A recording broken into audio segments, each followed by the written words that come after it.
ជំរាបសួរពុកម៉ែបងប្អូនទាំងអស់គ្នាវីដេអូនេះតពីវីដេអូមុនដែលយើងចេញពីហងចក្រក៏សិប្បកម្មកន្លែងផលិតសហក្រហមហើយយើងចេញមកកំសាន្តនៅវត្តរបស់គេនេះទីបងប្អូនទាំងគ្នានឹងដឹងហើយថាជាវត្តអីគេហើយឥឡូវនេះយើងកំពុងដើរកាត់ផ្សារផ្សារគេលក់ជាវត្ថុអនុស្សាវរីយ៍ចឹងណាបងប្អូនទាំងអស់គ្នាកន្លែងគេនេះគឺរបៀបនៅលើភ្នំនៅជើងភ្នំអីចឹងណាព្រោះយើងត្រូវឡើងតួចុះឡើងហើយខ្ញុំគិតថាវត្តរបស់គេនឹងគឺនៅលើភ្នំដែរហើយគេមានលក់របស់ជាច្រើនអូទៅទៀតអី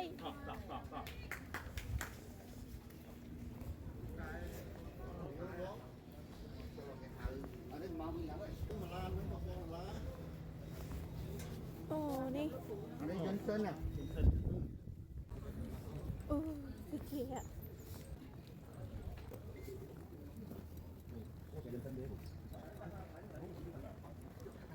ខ្ញុំមកនេះទៅផ្លាត់អត់តលក់ឬក៏យ៉ាងណាខ្ញុំមិនដឹងដែរព្រោះពេលនេះគឺមានភ្លៀងហ្មងដល់គ្នាភ្លៀងហើយទៅរាំងឃើញមានហាងខ្លះក៏បើកហាងខ្លះក៏អត់តបើកអញ្ចឹងណានេះ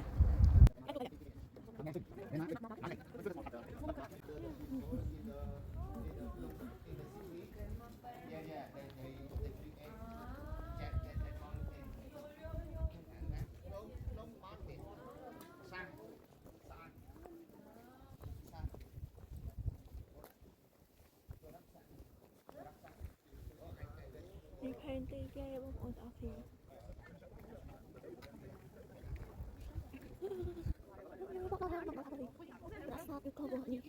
អូយរងនេះខ្លាំងណាស់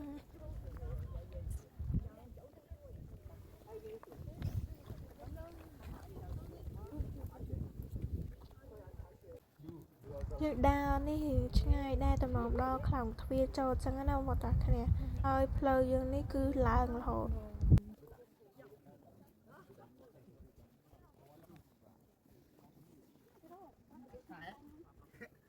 កវៃនេះ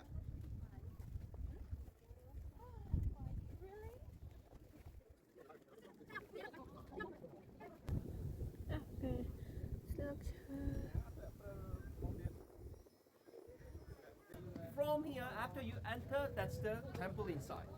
So there's a myth in the Buddhism that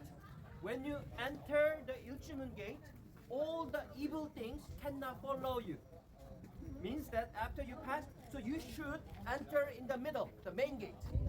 Then all the bad things, bad luck cannot follow you. So inside means that you are poor, okay? And then after you enter, you just keep straight. There's a Kundangmun gate,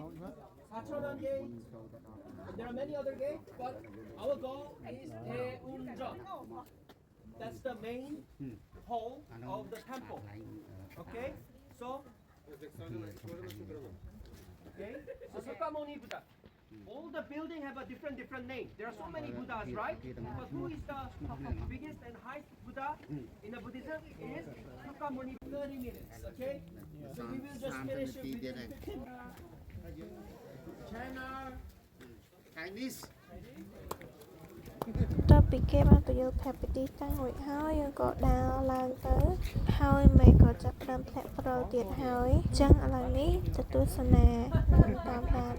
វត្តសរុបសារនៅកូរ៉េទាំងអស់គ្នាពេលដែលយើងដើរមកដល់នេះដូចជាមានខ្លោងទ្វារហើយនៅសងខាងហ្នឹងគឺមានរូបចម្លាក់ហើយរូបចម្លាក់នីមួយៗនៅនេះគឺធំខ្ពស់ខ្លាំងមែនតើចំពោះរូបសំណាក់នេះតាមខ្ញុំ translate ទៅគឺមានន័យថាស្ដេចនៃនគរបូព៌ាដែលជាអ្នកគ្រប់គ្រងនិងថែរក្សាប្រទេស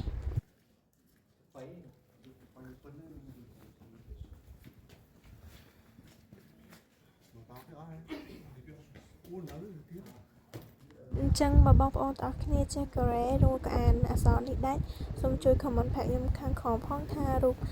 តំណាងរូបចម្លាក់នីមួយនេះគឺមានន័យបែបណាហើយរូបចម្លាក់នេះគឺសម្គាល់អ្វីអញ្ចឹងណាបងប្អូនទាំងអស់គ្នាបើតាមខ្ញុំ translate តាម Google ទៅខ្លាចខុសអញ្ចឹងបើបងប្អូនទាំងគ្នាអានដាច់ទៅជួយប្រាប់ខ្ញុំនៅខាងក្រោម comment ផង អ មកតទៅមកដល់ហើយឃើញវាគេតិចទៅដើរទៀតទៅអីខំ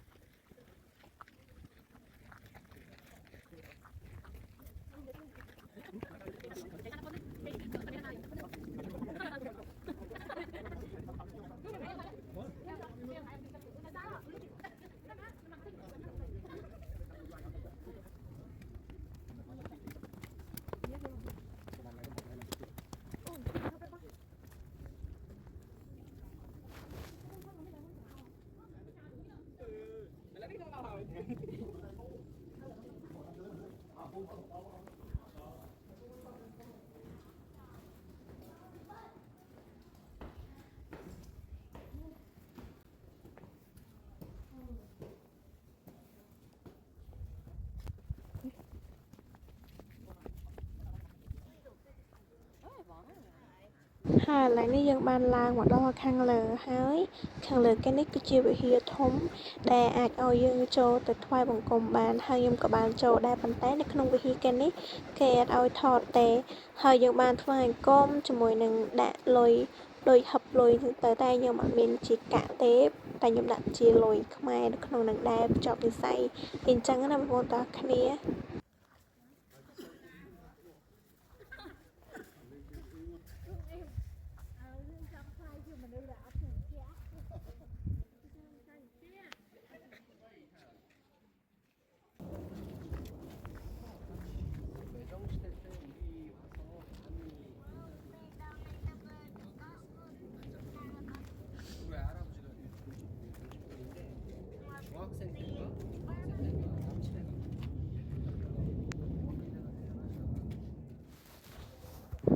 បន្ទាប់ពីយើងបានចូលក្នុងវិហារថ្វាយបង្គំហើយយើងក៏ដើរមកចេញមកវិញនឹងឃើញរូបផ្សេងៗដែលគេមានជារូបនិងមានជាអក្សរដាក់ឲ្យយើងអានឲ្យយើងយល់ពីអត្ថន័យនៃរូបចម្លាក់ទាំងអស់នោះ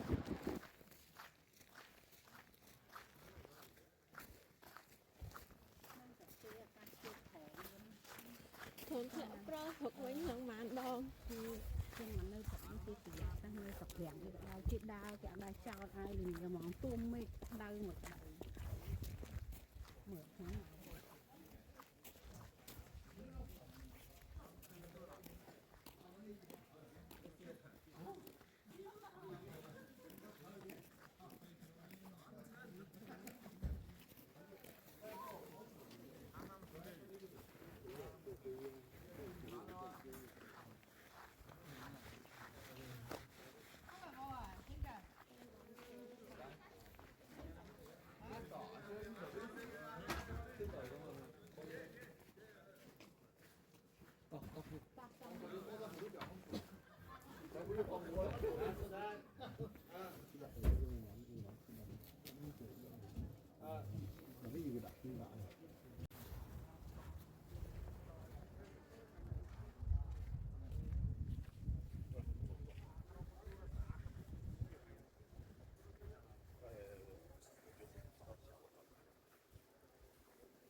បន្ទាប់ពីយើងបានឡើងទៅដល់លើភ្នំដែលជាវិហារថ្វាយបង្គំ រួចរាល់ហើយយើងក៏ចុះមកវិញហើយនេះគឺជាតាមផ្លូវដែលយើងចុះមកវិញមានរូបឆ្លាក់ហែហមនិងរូបតំណាងផ្សេងៗជាហោហែព្រមទាំងដើមឈើច្រើនខ្លាំងមែនតើបងប្អូនទាំងអស់គ្នាវីដេអូខ្លីៗនៅវត្តសាដុកសានៃប្រទេសកូរ៉េបានបញ្ចប់ហើយអញ្ចឹងវីដេអូនេះមានតែប៉ុណ្្នឹងទេអរគុណដល់បងប្អូនទាំងអស់គ្នាដែលបានទស្សនាវីដេអូនេះតាំងពីដើមរហូតដល់ចប់តែកុំភ្លេចជួយចុច Subscribe ខាងណាបាយបាយ